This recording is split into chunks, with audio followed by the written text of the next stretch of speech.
Shalom family, it's me, that is Zion, and by the look of my screen, we got to go ahead and jump into this reaction video, okay, called Killer Buns. All right, yep, you heard me right, pastry edition, clock that. All right, so I'm going to go ahead and play this clip. It's only a few minutes long, and we're going to chop it up with our beautiful Torah from the Most High Yahweh. Y'all ready? Let's go ahead and dig into these sweets. A 9-year-old man is behind bars accused of killing his uncle over a pastry. So this is the breaking news at 11 Alive, first brought to you last Thursday when DeKalb County Police swarmed a home on Loveless Drive in Ellenwood. Now, a new arrest report shows that Michael Crowley shot his uncle, 48-year-old Roderick Crowley, because he ate his honey bun. The warrant says that Michael called 911 and told police what he did. When officers got there, they say they found him in the woods nearby and took him into custody, charging him with malice murder. Okay, family. Y'all heard that right. That man went and said bang, bang to his uncle over a honey bun. Oh, Mr. Michael, Mr. Michael, Mr. Michael. Now, what I am going to tell you, sir, is that you did one thing right. You did. You told on yourself. You did the right thing there. But you also violated some laws, okay? And we're going to go ahead and get into them laws. The first one that you violate is going to come from Exodus chapter 20, verse 13. And it states, you shall not murder.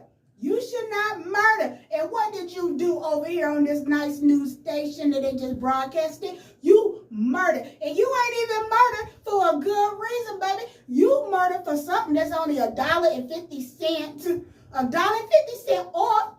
You go get a box like I like, right? 6 in there for only $4. You murdered for a pastry. A pastry, baby. It's something that you can go buy the ingredients from your local grocery store and make it inside your house. You know, just have some patience and what you should have had and put it inside the oven and pour it out. And then guess what? You got about 12 of them rolls, okay? But no, you decided to take matters into your own hands, which what did Yahweh say? He said a fool thinks that thoughts is right, something like that, and he ain't gonna carry it out, and then they be wrong, okay? Because you wrong.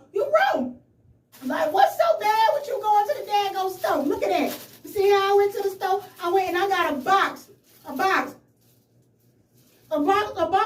buns, okay? A box of honey buns. You ain't getting no box because you won't try to share with nobody. You won't try to share with nobody. So then when somebody got hungry and stuff, your uncle, and he went up in there and ate your honey bun, you flipped the hell out, son. You flipped out. Now you're behind flipped out in jail. Probably about to get flipped out in jail. You know what I'm saying? Now you're behind bars and you in there. The people in there, they're looking at you like you're stupid. They're going to say, so you killed your uncle over a sweet bread. A sweet bread, baby. You killed him over a sweet bread when you could have went to the store and got you a box of 6 or a box of 12, shared one, and being kind. You know what I'm saying? But now, what I will say in your defense, that's like the mamas and, you know, the daddies, you know, the people that had their kids, right? Their kids always be asking for their stuff, and then their kids sometimes don't ask, and they go eat all their stuff. And then by the time the mama or the daddy go in there and look inside the thing to get what they purchased, it don't be no more, or it be a little bit of something, you know what I'm saying, left up in the box, you know. And then the parents, they be mad, they be like, who ate my da-da-da-da? And then they be like, not wanting to tell anything. You ain't even go through that route. You didn't even ask no questions. You just assumed he did it. Now, what if he really didn't do it? Now, the only way I can say if he actually did, if he had some crumbs falling off his mouth, you know what I'm saying, then yeah, he did it. But the point of the matter is, you should have bought a box. You should have bought a box. Or you should have had some kindness in your heart to think that, hey, people homeless out here. It's 2025. People going through some things right now. You know what I'm saying? By the Most High Yah's will. They going through some things. So that's where the Most High Yah probably was testing your city behind to see if you was going to do the right thing, you know, have some compassion and just be like, yo, bro, you ate my honey bun. I'm going to let that slide. I'm going to let that side. You know, I'm going to go get me another one and, you know, actually go do it and not go kill him. You know what I'm saying? Off with his head and stuff. You did that. You did that. And then you ran away into the woods. Boy, no. All right. The next precept you violate was Leviticus 19, verse 17. And it's from your Torah, and it states, do not hate your brother in your heart. You hated your brother. You despised your brother. Once you saw this,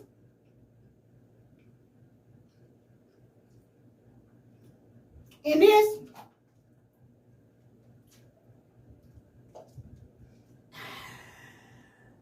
your behind went, see now, you went crazy. You went crazy over your only honey bun. You said, oh, baby, forget everything up in here. Forget my freedom. Forget whatever girl I'm with. Forget my family. Forget my friends. Because, boy, you got to die over that honey bun. You hated him in your heart. It's like that little fireball, that little rage. You know that Pikachu be doing. That little rage. Flame off. And you did that. And then you said, just like that. Just like that. You hated your brother in your heart. In your heart. Now, what I'm about to do, I'm about to flip the script, okay? Now, family, don't get mad at me. It might seem a little insensitive, but it's still the law. Y'all ready? Here it go. Now, for the man who you killed, Michael, okay? He put in Exodus 20, verse 17. From the Most High Yah, the same Torah that you probably don't even know about, so I can't say you follow it. But if you actually read your book, you would see it, you know. But anyway, it states, you shall not covet your neighbor's house. You shall not covet your neighbor's wife, or his male servant, or his female servant, or his ox, or his donkey, or ants, or anything that is your neighbor's. Now, this man clearly woke up, stretched up off the couch. I don't know. He probably came off a hot day at work. Y'all know the humidity high. He done walked in there, done opened up the daggone cabinet and saw one of these sitting up in there. He said, I ain't about to make me a peanut butter and jelly sandwich. Even though I got this sweet tooth, I'm about to eat this honey bun right here. Right here. And let me go ahead because my mouth already drooling and I'm feeling the vibes of that honey bun. So I'm going to go ahead and eat this honey bun. That man coveted your honey bun, Michael. He coveted your honey bun. Yes, he did. Because he first had the daggone thought, right? The thought came in his mind that I'm hungry. And then his stomach started agreeing with him. Yeah, we hungry. And then his tooth started aching. Yeah, I want something sweet. And then his hand started reaching just like that. He said, oh, honey bun. Coveted. He coveted your honey bun, Michael. He coveted your honey bun. So I understand, you know, Michael, that you upset. But you can't be that mad, friend. You can't be that mad, especially when it's a corner store on every daggone corner, and you could have easily got your butt up and went out that door and went to that corner store. And like I said, got you a box and sat down and shared it with your uncle. You done took your uncle away from his own kids, you know, the nieces and the nephews and stuff. Your kids, you took that probably the favorite uncle. You took the favorite uncle away, okay? And now you're behind locked up in jail and stuff. Your family, they probably like, oh, I can't believe Michael did that, and blah, blah, blah, blah, blah, blah. And you better pray that they actually come and visit you. But who knows if they're going to do that or not? I wouldn't know. Only y'all know that. But what I do know is both of y'all was in violation of the law. That's what I do know. So just in the future, Michael, if you get out or while you in jail, and they got money on your commissary, you know, and they got them vending machines up in there. If they do, I don't know. If they don't, I do not know. But if they do, Michael, make sure you use your commissary money, right? And you go get 2 honey buns, okay? Because your cellmate, he might want a honey bun too. And I hate for you to be like, dog, you know why I'm in here. You know why I'm in here. I don't play on my honey buns. I don't play on my honey buns. And then that man gets your honey bun in the middle of the night. And then you got to fight. You heard how that sounded? Because that's how I meant it. Shalom.